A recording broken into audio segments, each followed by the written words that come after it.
Otra vez, volvemos a empezar. Estamos hablando de, de un sedimentador. Estamos haciendo el diseño de un sedimentador, el cual está formado por dos zonas de sedimentación, una a la izquierda, una a la derecha. Tenemos un canal de ingreso de agua. Esta agua ingresa y se distribuye hacia la zona de sedimentación por este canal, pues, atraviesa a través de unas losas. Esas losas son las que controlan el flujo del agua a lo largo del sedimentador. Luego asciende el agua a través de unas placas o unos módulos de sedimentación acelerada y se recoge en la parte superior. Esa agua en la parte superior, pues, que se recoge a través de unas canaletas de agua sedimentada, va a ir a parar a los filtros. Hasta ahora, pues, hemos diseñado la longitud de nuestro sedimentador, que parece, no sé si me confirman, que nos dio 16 metros. Si no, pues me confirman el dato. También diseñamos las diferentes alturas de cada uno de los elementos y el ancho también de cada uno de estos elementos. Calculamos el volumen de la zona de lodos, que es donde se va a depositar los flóculos, donde se van a depositar los flóculos, y dijimos que pues tenemos dos zonas de lodos, una correspondiente a cada uno de estas zonas de sedimentación. Procedemos ahora a calcular, vamos a calcular ahora esta zona de acá, la zona de distribución de agua al interior del canal, que lo tenemos acá a la derecha ampliada, ya vamos a mirar en detalle. Luego calcularemos la cantidad y las dimensiones de los canales de recolección de agua sedimentada que están aquí en la parte superior, que son estos que están aquí en esta parte por donde se recoge el agua y se lleva hasta un canal central. Lo mismo acá, se lleva hasta ese canal central.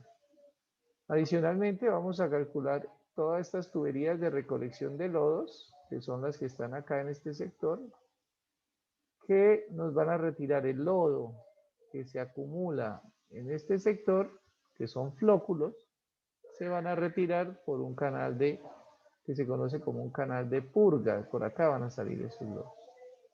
Y por último, para terminar el diseño del sedimentador, diseñaremos o verificaremos, más que diseñar es verificar, que esta estructura o este canal de recolección de lodos tiene la capacidad de sacar el agua que entra por estas tuberías.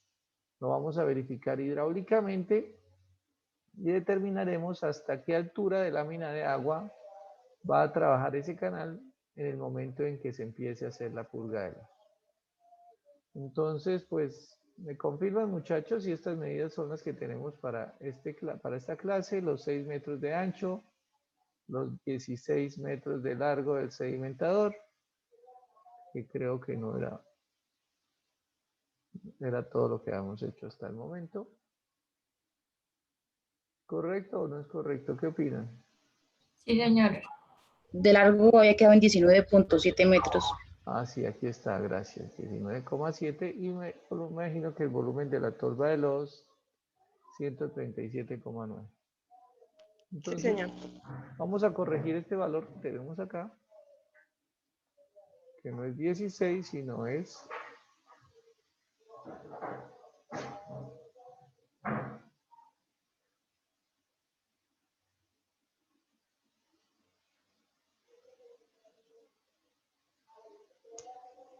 19,7, me dijo María Isabel. Sí, señor, 19,7 metros. Gracias. Listo. Ahora vamos entonces, como les dije, vamos a continuar con nuestro diseño y vamos a proceder a hacer el dimensionamiento de esta estructura o de este canal, más que del canal, de las estructuras que nos permiten aquí la distribución del canal, que son algo aquí que se llaman unas losetas. losetas son estas estructuras en concreto que se funden de manera externa al sedimentador y luego se depositan o se ubican allá internamente, pues de acuerdo a unas dimensiones que vamos a diseñar. Mire que aquí se deja un espaciamiento B y la loseta tiene una dimensión C. Cuando yo amplío esto,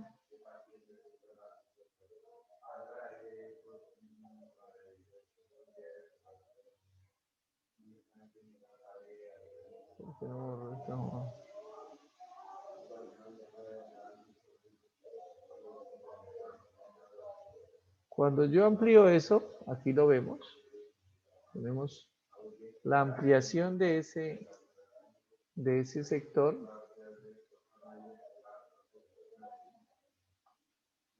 Entonces, ¿qué nos dice?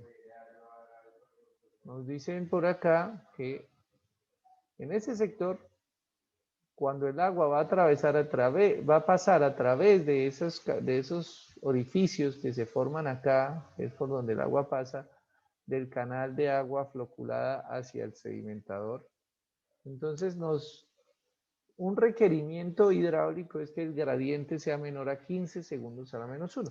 ¿Por qué necesitamos que el gradiente sea menor a 15? Pues simplemente por el hecho de que el agua viene de floculación, y en floculación teníamos unos gradientes. En algunos casos dijimos que el gradiente máximo era hasta 20. En el mismo RAS creo que dice que es hasta 10.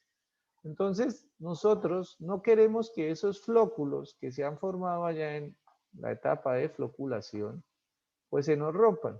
Entonces tengo que tener un control muy preciso a la hora de meter el agua aquí al sedimentador, porque si yo trabajo con un gradiente mayor, pues esos flóculos se van a romper. Entonces voy a perder el trabajo que hice en mi etapa anterior. Entonces tengo que tener mucho cuidado con eso y vamos a proceder a hacer el diseño de esos elementos que contienen acá este canal. ¿Cuáles son los elementos? Pues unas losetas que tienen un ancho C. Estas son nuestras losetas. El agua pasa es en el espacio que se queda entre esas losetas. Ese espacio se llama B. Y además, pues tenemos una cantidad X de losetas. Entonces acá habrá una, dos, pues ahí no se ven. Aquí estará la tercera, la cuarta, la quinta, la sexta. Y así sucesivamente habrán más 7. ¿Cuántas losetas hay? Eso es lo que vamos a calcular. Vamos a calcular que hay una cantidad X de losetas. Y si hay una cantidad X de losetas, pues van a haber una cantidad X menos 1 de orificios. Porque los orificios son los espacios que quedan entre losetas. Entonces siempre va a haber X. Y aquí no sé si alcanza a ver, pues aquí va a haber X menos 1. Entonces, X menos 1 losetas. Y en este momento, ¿qué es lo que vamos a proceder a calcular? Pues vamos a calcular B, que es el espacio entre losetas, C, que es el ancho de losetas, X, que es el número de losetas. ¿Con qué criterio? Pues vamos a tener dos criterios. El primero es que el gradiente sea menor a 15. Y el segundo, que ya es un criterio constructivo, el segundo me pide que el valor de C esté aproximadamente entre 0,25 metros y 0,40 metros. ¿Por qué esos valores? Perdón, esos números tan feos. ¿Por qué esos valores? Pues como les dije, esto es una estructura en concreto que se funde al exterior del sedimentador y luego se ingresa allá al sedimentador. Si quedan por debajo de 0,25 van a quedar muy débiles, muy pequeños. Entonces, pues se van a romper muy fácil. Y si quedan por encima de 0,40, pues van a quedar muy grandes, muy pesados y no hay quien los pueda cargar para meterlos allá. Entonces es una recomendación de tipo constructivo a la hora del diseño de este sedimentador. Entonces, ¿cómo es el proceso de diseño? Pues simplemente utilizamos la ecuación de gradiente. La ecuación de gradiente en este tipo de canales me dice que es igual al número de Manning, N, por la raíz cuadrada de este bichito que se llama peso específico y este otro que se llama viscosidad. Cuando sabemos algo de Manning, pues sabemos que está siempre en la ecuación de Manning, está el radio hidráulico y está la velocidad. Son 3 elementos que necesitamos conocer. Bueno, 3 sigue el radio hidráulico, este número de Manning, el radio hidráulico y la velocidad. Entonces, el número de Manning, pues aquí ya está, desafortunadamente. Este número de Manning depende del material. Entonces aquí dice que por ejemplo es 0,0013 para concreto. ¿Alguien se acuerda por ejemplo cuánto vale para PVC? ¿O cuánto vale para fibra de vidrio? Algunos de los espíritus que nos acompañan en esta sesión de clase, que se manifiesten. No hay espíritus en esta sesión que se puedan manifestar. Bueno, si no hay espíritus, yo digo que ya el tema se vio, lo dejamos por visto y el otro lo volvemos la otra clase a hacer. Ese creo que es 0,009. Ah, gracias, apareció uno. Sí, 0.009. Mis ¿Y cuál es la habilidades. otra? Fibra de vidrio. Mientras buscan en YouTube, ¿en dónde están buscando? 0,0 En el tío. en Google le preguntan al que sabe. Y esto, mis habilidades espiritistas están muy malas porque no logro conectar a ninguno, a muy pocos de los participantes a esta sesión de espiritismo. 0,011 para fibra de vidrio. Listo. Bueno, continuemos. ¿Qué más debemos saber? Peso específico y la viscosidad. ¿Cuánto, profe, lo de fibra de vidrio, perdón? 0,011. Entonces, peso específico para el agua. Entonces aquí vamos a usar la tabla que yo les envié, que depende de la temperatura. El peso específico depende de la temperatura. ¿Cuál es la temperatura del agua? 22. 22 grados centígrados. Gracias. 22 grados centígrados. Listo. Entonces, a 22 grados centígrados, ¿cuál es el peso específico? Yo lo voy a llamar acá. ¿Alguien sabe? ¿No lo saben? Saquen la tabla, busquen la tabla, esa que se les envió la clase pasada. Recuerden, muchachos, que el examen final va a ser presencial. Entonces, todas estas cosas que deben sacar ustedes o que deben tener a la mano, las deben llevar impresas porque no se les va a permitir ni el uso de celulares ni el uso de computadores. Entonces, deben sacar sus apuntes y deben sacar elementos como estos, tablas termodinámicas, tablas de canaleta Parshall, bueno, todos los elementos que ustedes necesiten para desarrollar el ejercicio de manera individual y sin ningún otro elemento. Entonces, alguien que por favor me lea el peso específico del agua a 22 grados centígrados en la tabla que les compartimos la semana pasada. ¿Tienen la tabla? ¿Saben de qué les estoy hablando? 0,00963. ¿Peso específico? No. Sí, señor. Voy a decir No, ese que acabo de decir es la viscosidad. Bueno, debe decir 0,998. 0,90. ¿Cómo? 998. Es 0,997. Sí, no. 997. 0,90. 9780. Allá, ¿en qué unidades Ajá, está? correcto. Por favor, me dicen las unidades. Gramos centímetro cúbico. Listo. Como acá la necesitamos en kilogramos fuerza sobre metro cúbico, entonces ustedes deben multiplicar ese valor. Escriban allá, para que se acuerden, ese valor hay que multiplicarlo por 1000.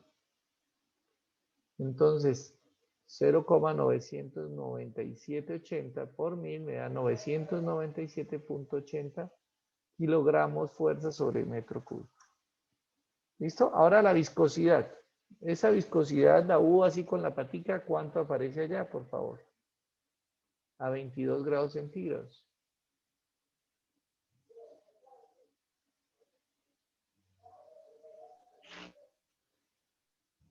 1.00963. Gracias, Julián. Ahora, ¿pero qué unidades está ahí?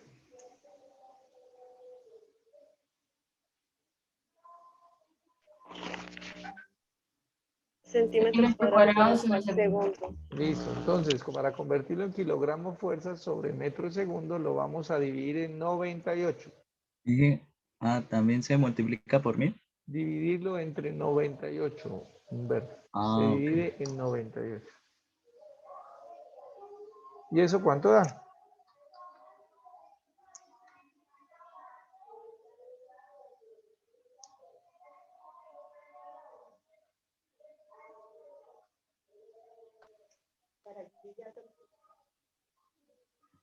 ¿Alguien? 9,83 por 10 a la menos 5. Bueno, 9,83. Deme más unidades, por favor. Más de 9,827 por 10 a la menos 5. Ay, ¿cómo hicieron para hallar ese valor? Se divide el de la tabla, se divide entre 98.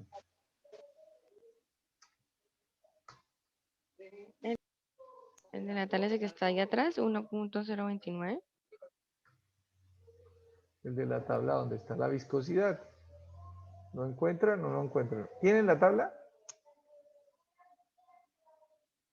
Sí, la que está en el grupo. Bueno. Compártala, a ver, Stephanie, a ver. Vamos a ver si Stephanie sí tiene la tabla ahí. Vamos a probar. Entonces, continuamos. 9,8265 por 10 a la menos 5 kilogramos fuerza sobre centímetro cuadrado, sobre metro segundo, que va a ser nuestra viscosidad que vamos a trabajar. Listo. Adicionalmente, tenemos en esta ecuación, ya sabemos el número de Manning, sabemos el peso específico, la viscosidad, nos falta calcular el radio hidráulico y la velocidad. El radio hidráulico, por definición, se expresa como el área sobre el perímetro húmedo. Y acá pues yo les hice un dibujito para que hacerlo más claro. El área pues es el espacio en verde relleno y el perímetro es solo el borde. Lo tenemos acá.